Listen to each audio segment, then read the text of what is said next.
Hey, welcome to 209coach.com. I want to do a video for you today on how to launch the barrel or how to shallow the barrel or how to get bat speed behind you. Now, there's a lot of coaches out there that do a very good job of explaining this, and I just want to do this video for you and just share with you, regardless of the terminology being used, whether somebody's telling you to launch it or to shallow it or to pull back or whatever you want to hear from any coach out there, what I'm going to explain to you, and this is what I try to do with my students and what I do in my channel, I always tell a person, okay, the first thing I would want you to do when you watch this video, go ahead and just get in front of a mirror, a sliding glass door, somewhere where you can see yourself, okay? That's what I would highly recommend, because if you don't do this, you're not going to know if you're going to apply what I'm sharing with you correctly, okay? Now, what I would also have you do here is this, okay? Just set up the way you normally would, and you can see here what I recommend here. This is kind of the videos in process right here. But at the setup, what he does, he has his hands between the neck and the deltoid, and he has a vertical bat. So kind of set up like this, okay, with your hands between the neck and the deltoid, and have your bat vertical, all right? And then now I want to make sure you have plenty of flexion in your arms, all right? Just like this, a lot of flexion. You should feel very comfortable and very relaxed, okay? This is how the beginning of you being able to launch your barrel behind you, or shallow the barrel, or just launch or swing, however, whatever you want to use, okay? Now, the next thing I want you to do is, as you're getting into your gather, watch right here, is getting into the gather, I want you to feel like most of your weight is on your back leg at the apex of the gather. In other words, if I go behind his neck right here, you can see right here it's very obvious that most of his weight is on the back leg, okay? Now, this is important because what happens is, if it's not, that means you're going to be going more of a 50-50 or more weight on your front side, what you see in lower level players. And it's important to understand that you do not want to lunge forward, you want to stay back, and at the same time you want to start coiling your tailbone towards the pitcher to launch the barrel. And you can see here that you can see how the belt buckle right here is now pointing more in this direction, okay, where at first it was pointing more of a direct opposite side batter's box to you, okay? So I show you this because what I want you to really do is just make sure that while you start off staying back, now you can move forward like you see here with this player doing this, but as long as you do it while you're doing a hip coil and you're coiling into that back leg, the back hip, again, get that tailbone to work towards the pitcher, get that belt buckle to work towards the catcher, and this is right here is going to help you, again, to launch the barrel in a very effective, powerful, quick manner. Now, as you're doing this, it's crucial that, watch the barrel, what's going on right here, okay? And this is real important as well. Watch how the palm is facing towards the pitcher right now, okay? Now watch what happens as he gets into his toe touch. Watch the top hand.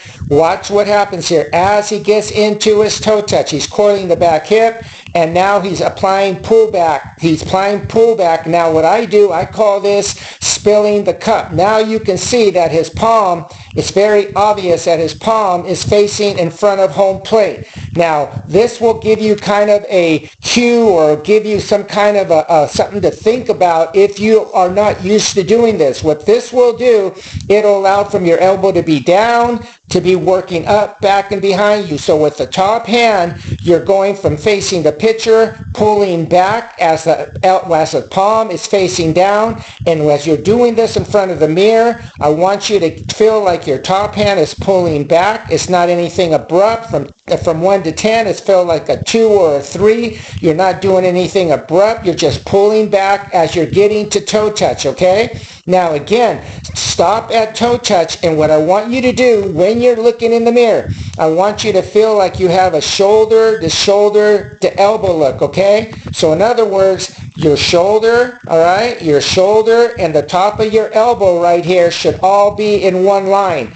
Also, another thing that I want you to do is when you're looking in the mirror, I want you to feel as though, again, look in the mirror as though you're looking at your shoulders pointing to the second baseman, okay, right in that area. That shows me that your shoulders are closed, okay? So again, what you're doing here, again, this is crucial for you to get great shallowing of the bat, launching the barrel, everything that you need in order to be a very elite hitter, okay? So you're letting the hips coil, now you're letting the top hand work back and behind you, and you're going to get that shoulder to shoulder to elbow look, okay? Now, if you do this correctly, you should really feel like your hips are coiled. You should feel like your torso, your back elbow, your scap load is really loaded well. You should feel, and again, looking in the mirror, you should have your bat almost at a 45-degree angle facing towards the catcher, okay? This is crucial because if it's not like this, you're doing something incorrectly, okay?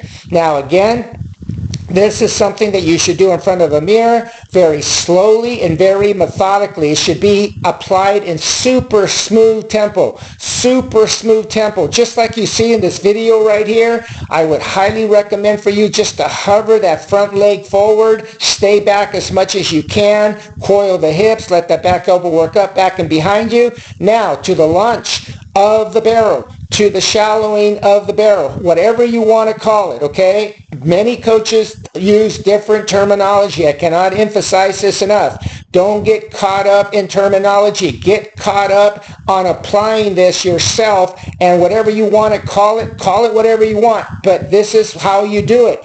Watch again, gets the toe touch, and when you get to toe touch, I want you to feel, watch his hips right here. Notice how his hips are kind of thrusting forward right there. See that move right there? See how that belt buckle, the head stays back, but the hips are thrusting forward?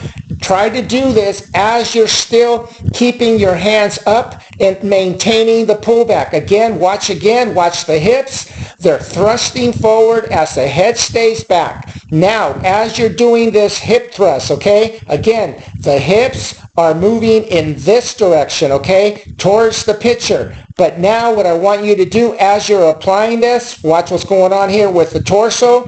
You want the torso to work back, okay? Do a torso tilt, and you want your hips to thrust forward. This creates tremendous power, and it creates an ability with the pullback, with the hip thrust, with the torso tilt to start the beginning of a very elite shallow dump or a shallow drop or a bat speed behind you. Watch what's going on here. Again, watch the hips thrusting forward. Watch the torso kind of leaning back. And watch what happens because of this. Because of the pullback and maintaining it. Again, this cannot be emphasized enough. If you maintain the pullback and you are having your palm facing down, as you do this, the palm will immediately work in an upward manner. This is a cause and effect.